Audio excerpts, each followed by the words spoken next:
जय हिंद दोस्तों, स्वागत है आप सभी का आपके अपने डेली करंट अफेयर्स की क्लास में। मैं हूं आप सभी का राजा गुप्ता।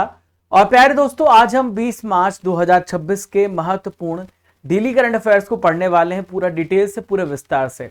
अगर आप रेलवे की तैयारी कर रहे हैं, आप एसएससी की तैयारी कर रहे हैं, आप बैंकिंग की तैयारी कर रहे हैं, आप किसी भी स्टेट सर्विस एग्जामिनेशन की तैयारी कर रहे हैं, तो ये करंट अफेयर्स की क्लास आप सबके लिए बहुत महत्वपूर्ण है। तो चलिए शुरू करते हैं अपने सेशन को और यहां पर सारे इंपॉर्टेंट क्वेश्चंस को देखते हैं। और प्यारे दोस्तों, ये क्लास बाइलिंगुअल है, तो मैं पूरी तरीके से आपका बाइलिंगुअल टीचर हूं। आपको हिंदी मीडियम, इंग्लिश मीडियम दोनों में आपको कंटेंट यहां पे समझ में आने वाला है। देखिए, पहला क्वेश्चन देखते हैं जो आप सभी के स्क्रीन पर दिख रहा है। देखिए, विलियम डेलेरिम्पल को किस पुस्तक के लिए हाल ही में मार्क लिंटन हिस्ट्री प्राइज 2026 मिला है?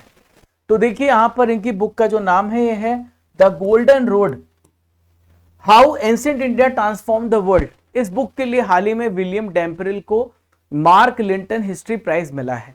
आइए पूरा विस्तार समझते हैं कि मार्क लिंटन हिस्ट्री प्राइज है क्या। तो आप पहले मेरे पीछे उनको देख पा रहे हैं, ये है बहुत ही फेमस, ये है हिस्टोरियन और ऑथर, इनका नाम है विलियम डेलेम्परिल।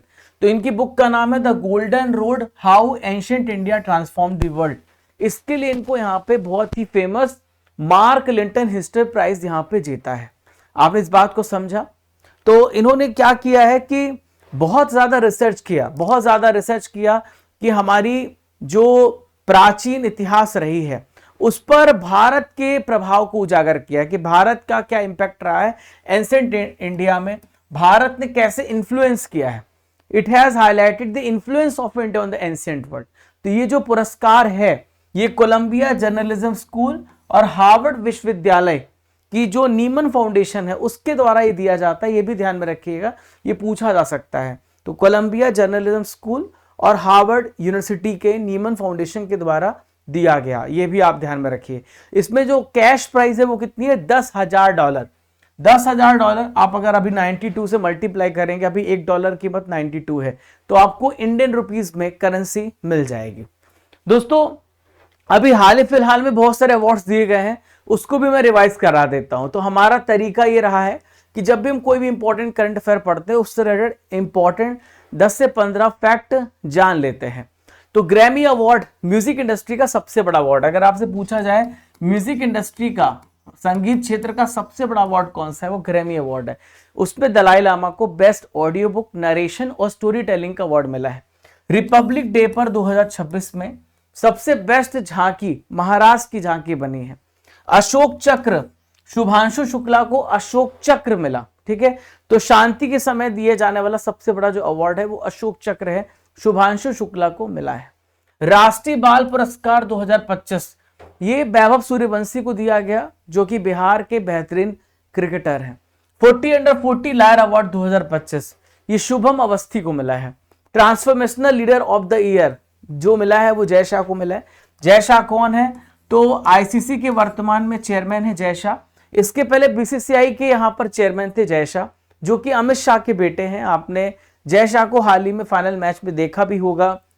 ये इंडिया न्यूजीलैंड का फाइनल मैच था जो कि नरेंद्र मोदी स्टेडियम पे खेला गया था, उसमें आपने इनको देखा भी होगा। तो ये सारे इंपॉर्टेंट फैक्ट्स आपने यहाँ पे जान लिए, सब कुछ आपने समझ लिया। दोस्तों, मैं आपको बता दूं कि अभी आपका जो लेक्चर है, आज 20 तारीख है, 21 तारीख का भी लेक्चर इसी चैनल पे आएगा जो डेली करंट अफेयर आप देखते हैं। लेकिन दोस्तों, जो 22 तारीख से लेक्चर होने वाला है वो आपका रेलवे एग्जाम वाला में आएगा। ठीक है, तो डेली आपका जो लेक्चर है करंट अफेयर्स का, बाकी बहुत सारे टॉपिक वाइज करंट अफेयर वो हमारी चैनल पे आते रहेंगे। करंट अफेयर्स और जीके सब कुछ चलता रहेगा, लेकिन डेली करंट अफेयर जो आप अभी देख रहे हैं वो रेलवे एग्जाम वाला पे आपको मिलेगा। आप रेलवे एग्जाम वाला सर्च कर लेना या राजा गुप्ता एग्जाम वाला, रेलवे एग्जाम वाला सर्च कर लेना। तो आपको यहाँ पे बेहतरीन तरीके से मैं पूरी टीम के साथ पढ़ाऊंगा भारत के हर एक एग्जामिनेशन के लिए। आपको मैं यहाँ पे रेलवे एग्जाम वाला, एसएससी वाला में मैं आपको पढ़ाने वाला हूं। तो दिल थाम के बैठिए, शुरुआत करने जा रहे हैं, बहुत मजा आने वाला है। ठीक है, तो चलिए शुरू करेंगे। देखिए, कल भी मैंने आपसे बताया था कि जो हमारे अलग पांडे सर हैं और अलग पांडे सर की जो टीम है, उनका ये मानना है कि हम टीम के साथ काम करेंगे तो बच्चों के लिए और बेहतर कर सकते हैं। इसके लिए हमने प्रयास करना स्टार्ट कर दिया है।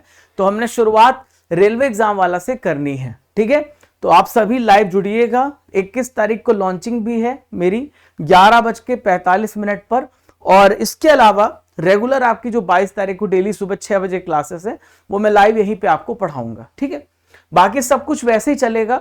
ये चैनल पे भी वीडियोस पूरे आते रहेंगे, ये भी चैनल पे सारी चीजें आपको मिलती रहेंगी।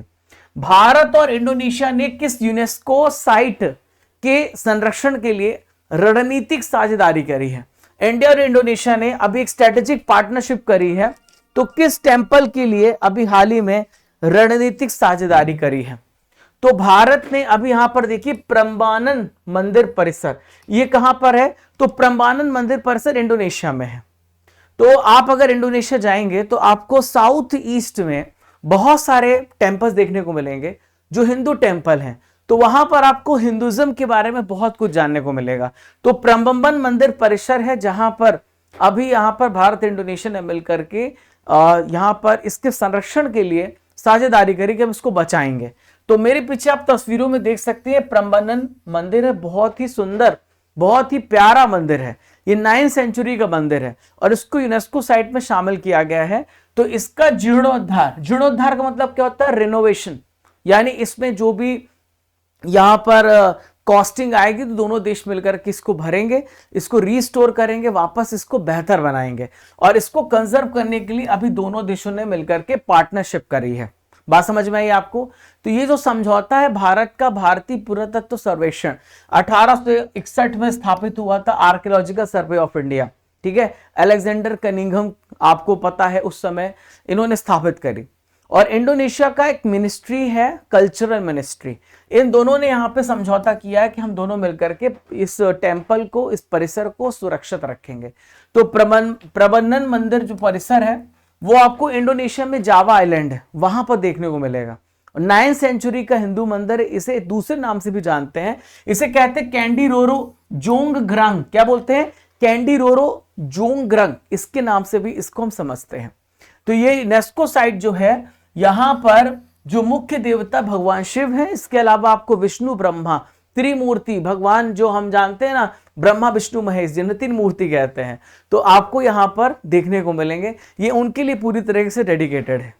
क्वेश्चन नंबर 3 आइए देखते हैं आप सभी के स्क्रीन पर। ब्राजील ने किस आयु वर्ग के बच्चों के लिए सोशल मीडिया नियमों को टाइट कर दिया है, सख्त कर दिया है?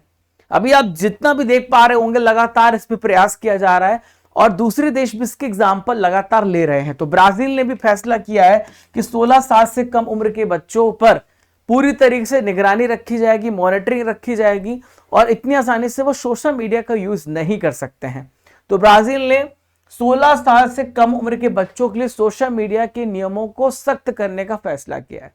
तो बच्चों के जो अकाउंट होंगे वो उनके जो गार्जियन है यानी अभिभावक हैं उनके अकाउंट से लिंक करना होगा, और इसको ज्यादा एज वेरिफिकेशन अनिवार्य होगा और ज्यादा यहां पे सत्यापित करना होगा, स्ट्रॉन्ग एज वेरिफिकेशन मैंडेटरी होगा। ठीक है, तो आपको पता है कि आजकल आप देखिए सोशल मीडिया में बहुत ज्यादा वायलेंस है, बहुत ज्यादा खून खराबा है।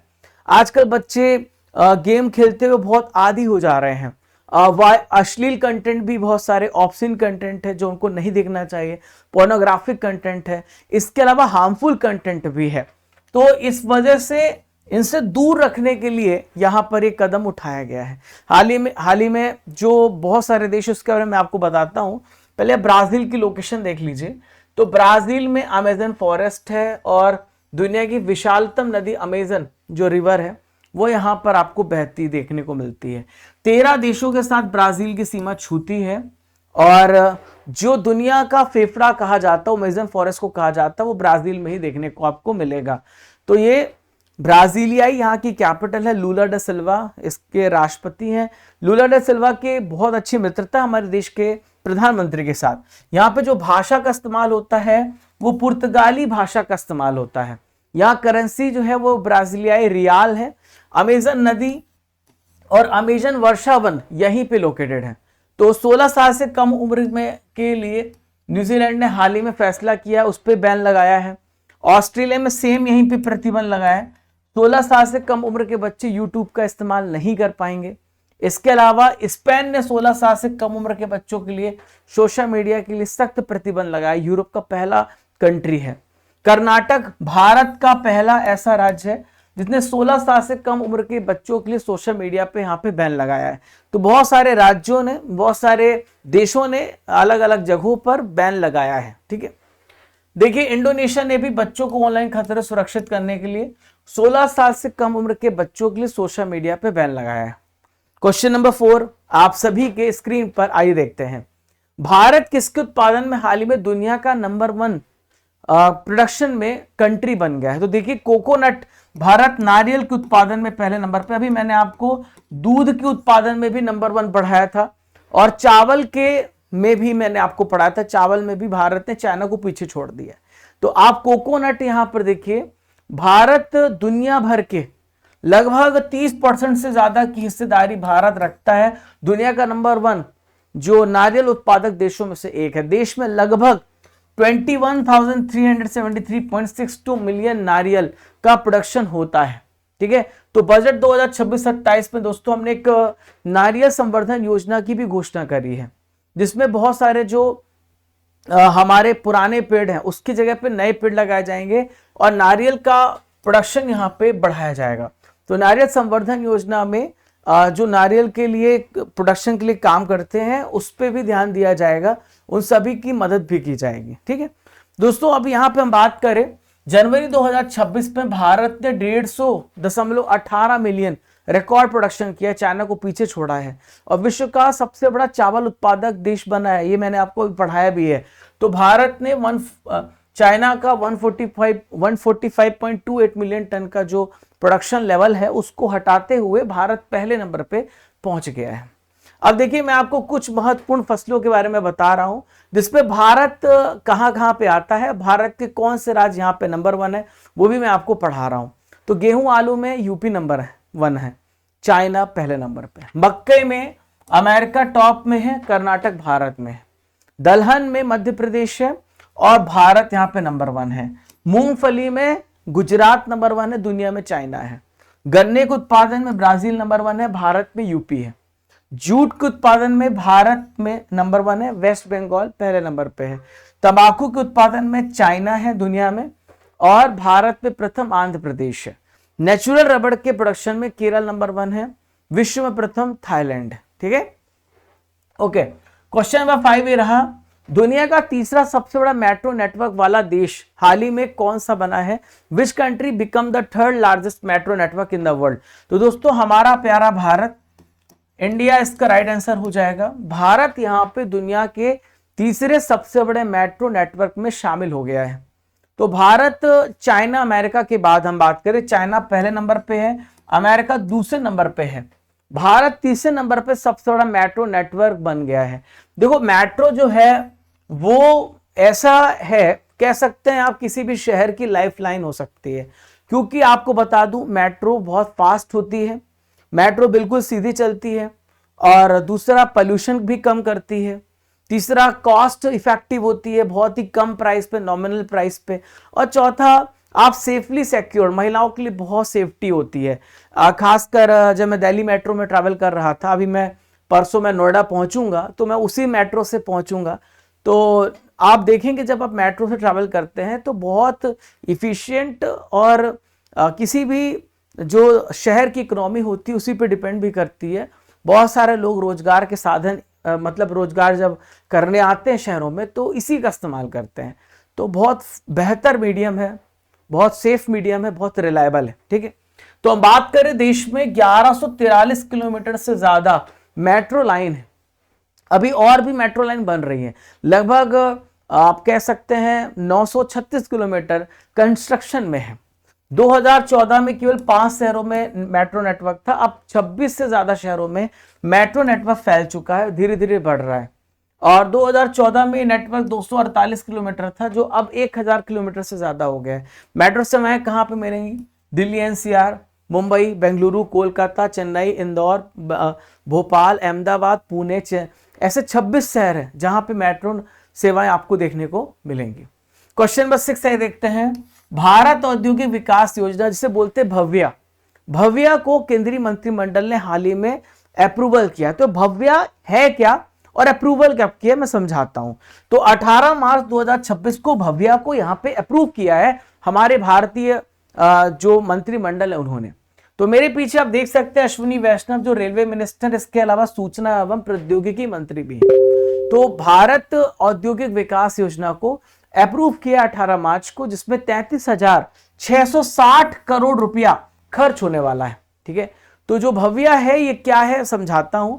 तो देश में 100 से ज्यादा यहां पर यहां पर क्या किए जाएंगे, प्लग एंड प्ले। यहां पर देखिए इंडस्ट्रियल सेंटर स्थापित किए जाएंगे, औद्योगिक पार्क स्थापित किए जाएंगे। तो प्लग एंड प्ले का मतलब क्या होता है कि रेडी, पूरा रेडी।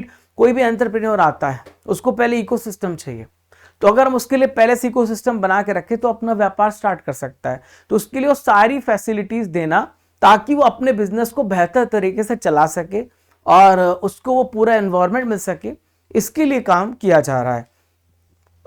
तो इन इको पार्क में क्या क्या होगा, बिजली होगी, पानी होगी, सड़क होगा, बहुत सारी यहाँ पर सुविधाएं पहले से यहाँ पे तैयार होंगी। ठीक है, पहले से इसको पूरी तरीके से तैयार किया जाएगा। ठीक है, जिससे उद्यमी जो है वो आकर के तुरंत यहाँ पे प्रोडक्शन शुरू कर देगा। तो प्लग एंड प्ले जो सुविधा है वो औद्योगिक जो पार्क है उसकी घोषणा पहले से हुई थी। तो निर्मला सीतारमन ने फाइनेंशियल ईयर 2024-25 के बजट में पहले से इसकी घोषणा करी थी और अब यहाँ पर शुरुआत कर दी गई है। तो इस योजना में आत्मनिर्भर जो बनना है, हमें यहाँ पर मैन्युफैक्चरिंग सेक्टर में जो आगे बढ़ना है, तो भारत के इसमें पूरे लक्ष्य पूरे होंगे। तो इन पार्कों को डेवलप करने के लिए जो हमारी सेंट्रल गवर्नमेंट है और स्टेट है और बहुत सारे प्राइवेट क्षेत्र, ये सब मिलकर के यहाँ पे काम करेंगे। ठीक है प्यारे दोस्तों, अगर आपको उस क्लास की पीडीएफ चाहिए तो आप एप्लीकेशन डाउनलोड कर लीजिएगा। स्टडी कर एप्लीकेशन बहुत इंपॉर्टेंट है, जहां पे आपको रेगुलर टेस्ट देना है, जहां पर आपको रेगुलर पीडीएफ मिलेगी हर एक क्लास की। तो आप सभी यहाँ पे एप्लीकेशन को डाउनलोड कर लीजिए, स्टडी कर एप्लीकेशन को। और एप्लीकेशन को डाउनलोड करने के बाद आज की जो पीडीएफ है जैसी क्लास खत्म होगी आपको मिल जाएगी। आप ई बुक्स में जाएंगे तो topic wise e book, static GK book, marathon ई बुक, ये सारी ई बुक आपको यहाँ पे मिलती हैं। आप यहाँ पे प्रीमियम कोर्सेस पे जाएंगे तो आपको यहाँ पे 2026 का 12 महीने का हिंदी मीडियम में कॉम्बो करंट अफेयर, 12 महीने का इंग्लिश मीडियम में कॉम्बो करंट अफेयर और टेस्ट, और यहाँ पे ई बुक और टेस्ट और 18 जीके जीएस प्रश्न, ये सब कुछ आपको एक ही प्लेटफॉर्म पे मिलेगा। आपको टेस्ट सीरीज मिलेगी, तो आपको टेस्ट सीरीज भी फॉलो करना है। यहाँ पे स्पेशल ऑफर है आपके लिए, होली के मौके पे अभी ये ऑफर और भी एक्सटेंड किया गया है, तो आप सब इस ऑफर को अवेल कर सकते हैं। 2025 की भी टेस्ट सीरीज को भी एनरोल कर सकते हैं। 11 विषय मैं स्वयं पढ़ा रहा हूं आपको अर्जुन जीएस फाउंडेशन बैच में, तो आप यहाँ पे जुड़िए और 11 विषय बहुत ही बेहतरीन तरीके से पढ़िए अर्जुन जीएस में। Polity, geography, economics, science, history, ये सब कुछ आप यहाँ पे पढ़ेंगे 3 साल की वैलिडिटी के साथ। 18 GK GS topic wise test series आपको मिलेगा। 2 साल का मंथली करंट अफेयर्स टेस्ट मिलेगा, 2 साल का मंथली ई बुक आपको मिलेगा फ्री। तो आप जाइए, जुड़िए हमारे Telegram channel Raja Gupta current affair, WhatsApp, Instagram, इन सब पे आप जुड़ सकते हैं। टेलीग्राम, इन सब का लिंक आपको डिस्क्रिप्शन बॉक्स, कमेंट बॉक्स पे दिया गया है। चलिए आइए बढ़ते हैं प्रश्न नंबर 7 की तरफ। और प्रश्न नंबर 7 है दोस्तों, हिंदू का नव वर्ष अब स्टार्ट हुआ है और गुड़ी पड़वा यहाँ पर किस राज्य में मुख्य रूप से नव वर्ष के रूप में मनाया जाता है? तो गुड़ी पड़वा दोस्तों महाराष्ट्र, गुजरात राज्य में मनाया जाता है। बी सही उत्तर हो जाएगा। तो गुड़ी पड़वा जो है वो हिंदू नव वर्ष का शुरुआत माना जाता है। बहुत ही धूमधाम से हम सेलिब्रेट करते हैं और महाराष्ट्र, गोवा में बेसिकली मनाया जाता है, हालांकि पूरे भारत में मनाया जाता है। तो ये त्योहार जो है अभी जो मार्च का महीना होता है इसको चैत्र महीना बोलते हैं। तो चैत्र महीने के शुक्ल पक्ष की प्रतिपदा तिथि ये हिंदू कैलेंडर में आपको देखने को मिलेगा। आप अपनी मदर या फादर से पूछिएगा। तो बसंत ऋतु की शुरुआत के दौरान यहाँ पर ये सेलिब्रेट किया जाता है, मनाया जाता है। तो इसे महाराष्ट्र में गुड़ी का मतलब होता है विजय पताका। यहाँ पर आप देख सकते हैं इस प्रकार का विजय पताका लगाया जाता है और बहुत सारे यहाँ पे पकवान बनाए जाते हैं, बहुत सारी डिश बनाई जाती है, जैसे पूरन पोली, उसको बना करके यहाँ पर लोग एक दूसरे को देते हैं, हर्षोल्लास से गुड़ी पड़वा मनाया जाता है। तो कर्नाटक, आंध्र प्रदेश, तेलंगाना, गुजरात, राजस्थान, इन जगहों पे गुड़ी पड़वा को और भी कहते हैं उगादी। क्या बोलते हैं? उगादी के रूप में भी इसको यहाँ पे जाना जाता है। ठीक है, तो अभी कुछ इंपॉर्टेंट फेस्टिवल हाल ही फिलहाल में मनाए गए हैं, आइए वो भी फेस्टिवल मैं आपको पढ़ा देता हूं। तो लद्दाख में सुरू समर फेस्टिवल 2025 मनाया गया। पटना बिहार में दिव्यांग भाइयों के लिए दिव्य कला मेला मनाया गया 26वां 2025 का 26वां संस्करण। गाय यात्रा महोत्सव 2025 नेपाल में मनाया गया। मारबात महोत्सव 2025 नागपुर महाराष्ट्र में मनाया गया। तो इंपॉर्टेंट फेस्टिवल है जो आपसे डेफिनेटली एग्जाम में पूछे जा सकते हैं, आपको ध्यान में रखना है। ठीक है, चलिए ओके। तो अगला सवाल है आप सभी की स्क्रीन पर, प्रश्न नंबर 8। आइए देखते हैं, हाल ही में यूसीसी का मसौदा किस राज्य में सौंपा गया है? Which state has recently submitted the draft uniform civil code? तो एक यहां पर देखिए गुजरात इसका राइट आंसर हो जाएगा। देखो, यूसीसी को लागू करने वाला पहला राज्य तो उत्तराखंड है, लेकिन अभी एक ड्राफ्ट यहां पर गुजरात ने भी तैयार किया है और उत्तराखंड ने पिछले साल 2025 में ही लागू कर दिया था यूसीसी को। अभी भारत सरकार भी इस पे काम कर रही है, बहुत जल्द यूसीसी को लागू करेगी, जिसमें हर एक धर्म, चाहे आप हिंदू, चाहे मुस्लिम हो, चाहे पारसी हो, चाहे सिख हो, सभी धर्म के लिए एक प्रकार एक समान कानून लागू होगा, वो कहलाता है यूसीसी। तो गुजरात में सुप्रीम कोर्ट के जो रिटायर्ड न्यायाधीश हैं रंजना प्रकाश देसाई, तो इनकी अध्यक्षता पे 17-18 मार्च को गुजरात के जो मुख्यमंत्री भूपेंद्र पटेल, इन्होंने यूसीसी का अंतिम मसौदा सौंपा है। तो आप यहाँ पे भूपेंद्र पटेल जी को देख रहे हैं, रंजना आप प्रकाश देसाई को देख पा रहे हैं, पूरी उनके साथ टीम है जिन्होंने अंतिम ड्राफ्ट तैयार किया है। ड्राफ्ट क्या होता है कि भाई इसमें यूसीसी में ये चीजें शामिल हो सकती हैं, हमने पूरा स्टडी किया है और ये फाइनलाइज हम यहाँ पे कर रहे हैं। तो इसमें कहा गया है कि जो विवाह की उम्र होगी पुरुषों की 21 साल होगी, महिलाओं की 18 साल, चाहे आप हिंदू चाहे मुस्लिम हो, सबके लिए सेम होगा। तलाक की जो प्रोसेस होगी वो सबके लिए सेम होगी। आमतौर पे आपने 3 तलाक नाम सुना होगा, जहां पे तलाक सिस्टम, अब जैसे क्या है कि मुस्लिम में 2 से 3 से ज्यादा शादी कर सकते हैं और उस पर कानून लागू नहीं होता जो मुस्लिम धर्म के लोग हैं। हिंदुओं में ऐसा है कि आप एक ही विवाह कर सकते हैं, है ना, आपकी एक टाइम पे एक ही पत्नी हो सकती है। और इसके अलावा उत्तराधिकारी विरासत और गोद लेने की जो नियम, ऐसे बहुत सारे नियम बदले जाएंगे। सभी धर्मों के लिए एक प्रकार के जो समान कानून होंगे उसको बनाने का यहाँ पे सुझाव दिया गया है। तो ड्राफ्ट महिलाओं को समान अधिकार सुरक्षा प्रदान करने पे फोकस किया गया है, जैसे कि उत्तराधिकारी में बराबरी का हिस्सा भी। जैसे अभी क्या होता है कि अगर बिटिया की शादी हो गई, बिटिया को विदा कर दिए, तो जो भाई है वो अपनी बहन को जायदाद पे कोई भी हक नहीं देता है ना, बहन लेती है। हमारे यहाँ आमतौर पे परंपरा चलती आ रही है, लेकिन इसमें यह भी शामिल किया जाएगा कि महिलाओं को भी सेम अधिकार है जो पुरुषों को अधिकार है, ठीक है, उनके मम्मी पापा की प्रॉपर्टी पर। तो यूसीसी का मतलब है अलग अलग धर्म समुदाय के लिए अलग अलग व्यक्तिगत कानून, पर्सनल लॉ ना होकर सभी के लिए एक प्रकार कानून बनाना, यह है यूसीसी। तो अनुच्छेद 44 बहुत इंपॉर्टेंट है, जिसमें कहा गया है कि राज्य का ये ड्यूटी है पूरे भारत में हर एक नागरिक के लिए यूसीसी सुनिश्चित करना, ठीक है। तो पहला राज्य जिसने यूसीसी को लागू किया वो उत्तराखंड है, जो मैंने आपको बताया है। क्वेश्चन नंबर 9, महाराष्ट्र धर्म स्वतंत्रता विधेयक 2026 किस राज्य की विधानसभा के द्वारा हाल ही में पारित किया गया है? तो नाम से स्पष्ट है, महाराष्ट्र राज्य ने हाल ही में महाराष्ट्र धर्म स्वतंत्रता विधेयक 2026 को पारित कर दिया है। क्या है इसका मतलब? तो आप सभी ने देखा होगा, भी एक केस काफी ज्यादा वायरल हो रहा है। वो कुंभ मेले में एक मोनालिसा नाम की लड़की थी, हिंदू, वो हमारे क्षेत्र रीवा से ही संबंधित है, और अभी उसने एक मुस्लिम लड़के से शादी करी है। तो मीडिया में बहुत ज्यादा आवाज उठ रही थी कि तुमने मुस्लिम लड़के से शादी करी है तो तुम्हारे साथ गलत हो जाएगा, ये बहुत सारी कंट्रोवर्सी हो रही थी, आपने देखा है। तो आप किसी भी धर्म को भारत में अपना सकते हैं, आप मुस्लिम धर्म को अपना सकते हैं। ए आर रहमान हिंदू हैं, उन्होंने मुस्लिम धर्म को अपनाया, बहुत सारे मुस्लिमों ने हिंदू धर्म को अपनाया, लेकिन अब जबरदस्ती किसी को आप धर्म अपनाने के लिए नहीं बोल सकते हैं। तो आर्टिकल नंबर 25 कहता है हम यहाँ पे धर्म की स्वतंत्रता की बात करते हैं, लेकिन जबरन नहीं होना चाहिए, धोखे में नहीं होना चाहिए। कई बार ऐसे केसेस देखने को मिले हैं, लोगों ने अपना नाम बदला और लड़की से विवाह किया, बाद में विवाह के बाद पता चला कि वो हिंदू था या मुस्लिम था। तो लव जिहाद, धर्म परिवर्तन रोकना इसका मकसद है। इसके लिए बहुत कानून यहाँ पे कड़ा है, 7 साल तक की जेल है और 1 लाख रुपए तक का जुर्माना यहाँ पे महाराष्ट्र की धर्म स्वतंत्रता विधेयक पे रखा गया है। महाराष्ट्र की हम बात करें तो ये महाराष्ट्र है, आप देखिए आप यहाँ पर, तो यहाँ पे गुजरात है, यहाँ पे मध्य प्रदेश है, छत्तीसगढ़ है, इधर आप देखिए तेलंगाना है, इधर कर्नाटका है, इधर गोवा है। तो इतने राज्यों के साथ इसकी सीमा लगती है। जिष्णु देव वर्मा यहाँ के राज्यपाल है, देवेंद्र फडणवीस यहाँ के सीएम है।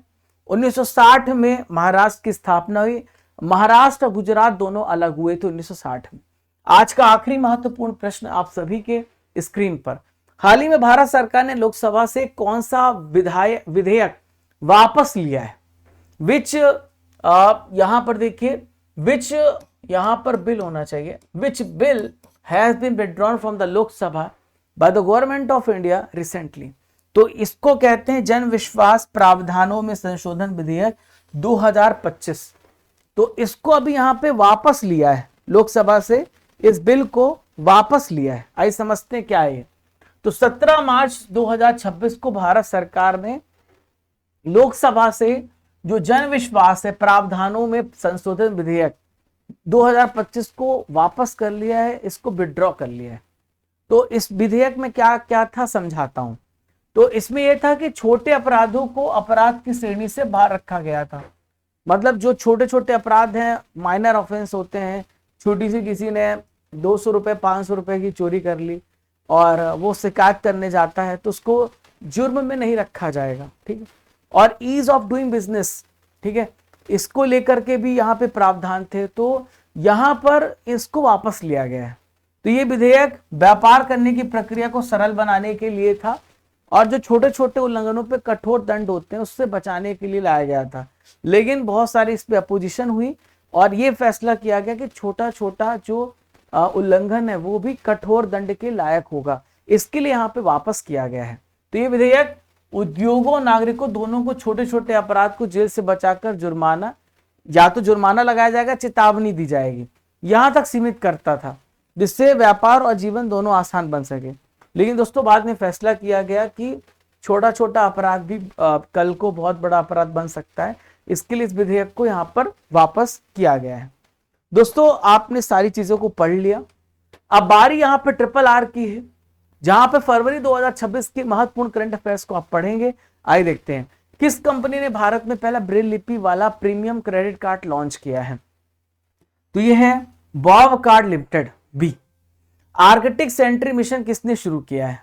तो आर्कटिक सेंट्री मिशन हाल ही में यहां पर किसने स्टार्ट किया? नाटो ने स्टार्ट किया है, ठीक है। अगला है, आप कमेंट बॉक्स में आंसर देते चलिए। सरला माहेश्वरी का हाल ही में निधन हो गया, वह कौन थी?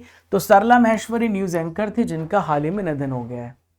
क्रू 12 मिशन किस अंतरिक्ष एजेंसी ने हाल ही में लॉन्च किया है? तो नासा ने इसको यहां पे हाल फिलहाल में लॉन्च किया है। राष्ट्रीय महिला दिवस ये कब मनाया जाता है? तो 13 फरवरी को राष्ट्रीय महिला दिवस मनाया जाता है सरोजनी नायडू जी की याद में। पीएम नरेंद्र मोदी 7 से 8 फरवरी की इस देश की 2 दिनों की ऑफिशियल यात्रा पर थे। तो ये मलेशिया गए थे। कहां गए थे? मलेशिया गए थे। पक्षी एटलस जारी करने वाला भारत का दूसरा स्टेट कौन सा है? तो पहला केरल है, दूसरा गोवा है, ठीक। अगला है, एंटी ड्रोन प्रणाली तैनात करने वाला देश का पहला बंदरगाह। तो एंटी ड्रोन प्रणाली वीओ चिदम्बरनार पोर्ट प्राधिकरण है जिसने यहाँ पे एंटी ड्रोन सिस्टम को यहाँ पे अडॉप्ट किया था। हाल ही में भारत का पहला आरआरबी सह ब्रांडेड रुपए क्रेडिट कार्ड किसने लॉन्च किया है? तो त्रिपुरा ग्रामीण बैंक ने इसको यहाँ पे लॉन्च किया है। दोस्तों अब हम उन प्रश्नों को रिवाइज करेंगे जो कल आप सबने पढ़े थे 19 मार्च को। आइए देखते हैं। साथी पोर्टल की संस्था के सहयोग से शिक्षा मंत्रालय ने लॉन्च किया है। तो आईआईटी कानपुर इसका सही उत्तर होगा। 2026 में द म्यूजिक एकेडमी चेन्नई के द्वारा संगीत कला निधि पुरस्कार किसे प्रदान करने के लिए चुना गया? तो इसका राइट आंसर होगा जयंती कुमारेश। सर्वोच्च न्यायालय ने फैसला सुनाते हुए इनमें से किसे मातृत्व अवकाश का हकदार बताया है? तो मैटरनिटी रिलीफ सभी गोद लेने वाली मां को मिलेगा। नेशनल डिफेंस इंडस्ट्रीज कॉन्क्लेव 2026 कहां पे आयोजित होगा? तो नई दिल्ली में ये आयोजित होगा। भारतीय रिजर्व बैंक को initiative of the year award किसने प्रदान किया है? तो सेंट्रल बैंकिंग लंदन ने यहां पे initiative of the year award दिया है। चुनाव आयोग ने हाल ही में किस राज्य के मुख्य सचिव नंदिनी चक्रवर्ती को पद से हटाया है? तो इसका सही उत्तर वेस्ट बंगाल, पश्चिम बंगाल होगा। जापानी ब्रांड है यूनिक्लो, इसने भारत में किस क्रिकेटर को अपना ब्रांड एम्बेसडर अपॉइंट किया है? तो जसप्रीत बुमराह इसका राइट आंसर हो जाएगा। जल जीवन मिशन 2.0 के तहत हाल ही में किन राज्यों के साथ एमओयू पर हस्ताक्षर किए गए हैं? तो राजस्थान और मध्य प्रदेश इसका राइट आंसर होगा। फिच रेटिंग ने वित्त वर्ष 2026 के लिए भारत की जीडीपी रेट का अनुमान कितना लगाया है? 7.5% का अनुमान लगाया। न्यूयॉर्क शॉर्ट एनिमेशन फेस्टिवल 2026 में सबसे बेस्ट डायरेक्टर का पुरस्कार किसने जीता है? तो इसका नाम है चीमी। क्या नाम है इसका? चीमी। असम की एनिमेटेड फिल्म है। किस राज्य सरकार ने हर अंडे पे एक्सपायरी डेट लिखने का आदेश दिया है? तो यूपी सरकार ने हर अंडे पर एक्सपायरी डेट लिखने का मैंडेटरी प्रावधान रखा है। यूपी स्वच्छ वायु प्रबंधन कार्यक्रम को समर्थन देने के लिए कितनी राशि का समझौता हुआ है? तो ये $299.66 मिलियन का समझौता हुआ है। आज का सवाल है, भारत और इंडोनेशिया ने किस यूनेस्को विश्व धरोहर स्थल के संरक्षण के लिए रणनीतिक साझेदारी करी है? आप मुझे बताएं कमेंट बॉक्स पर। आपके लिए सवाल है, इसके अलावा आपके लिए एक तस्वीर भी है, पहचान करिए ये तस्वीर किस महिला की, किसके लिए जानी जाती है? कमेंट बॉक्स पे आप बताएं। आप सभी को स्टडी कर एप्लीकेशन को डाउनलोड करना है, गूगल प्ले स्टोर पे जाना है। आज की पीडीएफ आपको यहाँ पे मिल जाएगी। आप ई बुक्स में जाएंगे, topic wise e book, strategy के बुक, मैराथन ई बुक, ये सब कुछ आपको वहां पे मिलेगा। आपको प्रीमियम कोर्सेस में 2026 का 12 महीने का हिंदी मीडियम, 12 महीने का इंग्लिश मीडियम, 2026 का 12 महीने के करंट अफेयर्स का ई बुक और टेस्ट, 2026 का ई बुक और टेस्ट और 18 जीके जीएस प्रश्न, ये सब कुछ आपको एक ही जगह पे मिलता है। इसके अलावा 12 महीने का आपको यहाँ पे जो पैकेज है उसमें ऑफर भी है, 2025 के पैकेज पे भी ऑफर है। अर्जुन जी फाउंडेशन बैच पे आज ही जुड़े। 11 विषय आप यहाँ पे पढ़ेंगे, 399 में आप इसको पढ़ेंगे। इसमें मिलेगा 18,000 GK GS topic wise test series free, 2 साल का मंथली करंट अफेयर फ्री, 2 साल की आपको मंथली ई बुक फ्री, और हर एक क्लास जो टॉपिक वाइज ई बुक है वो भी इसके साथ यहाँ पे फ्री है। तो आप सभी जाइए प्रीमियम कोर्सेस में अर्जुन जीएस फाउंडेशन बैच पे आज ही एनरोल करिए, और आप yearly book, topic wise e book, monthly book, इन सब को पढ़ते रहिए। आपको यहाँ पर बहुत सारी स्ट्रैटेजी की बुक है, बायोलॉजी, ज्योग्राफी, पॉलिटी, ये सारे विषय आपको पढ़ने का मौका मिलेगा। और GK GS all subject e books Hindi English medium में आपको यहाँ पे मिलेंगे। और प्यारे दोस्तों, Telegram channel, WhatsApp channel, Instagram channel, ये सब आप फॉलो कर लीजिएगा, जहां पर आपको रेगुलर इंपॉर्टेंट अपडेट्स मिलते रहेंगे। चैनल पे नए हैं तो चैनल को सब्सक्राइब कर लीजिए। आशा करता हूं कि आज का सेशन आपको बहुत ही बेहतरीन तरीके से समझ में आया होगा। स्टे ट्यून, पढ़ते रहिए, आगे बढ़ते रहिए। जब तक तोड़ेंगे नहीं तब तक छोड़ेंगे नहीं। दोस्तों ध्यान में रखिएगा, 22 तारीख से सुबह 6 बजे आपका लेक्चर रेलवे एग्जाम वाला पे आएगा, तो आप सभी वहां पे जुड़ जाना। सुबह 6 बजे मैं आपको लाइव मिलूंगा वहां पे, रेगुलर हर एक क्लास के साथ, बट पूरी टीम के साथ मिलूंगा और पूरे विजन के साथ मिलूंगा आप सभी के लिए। जय हिंद, जय भारत, खुश रहिए, मुस्कुराते रहिए।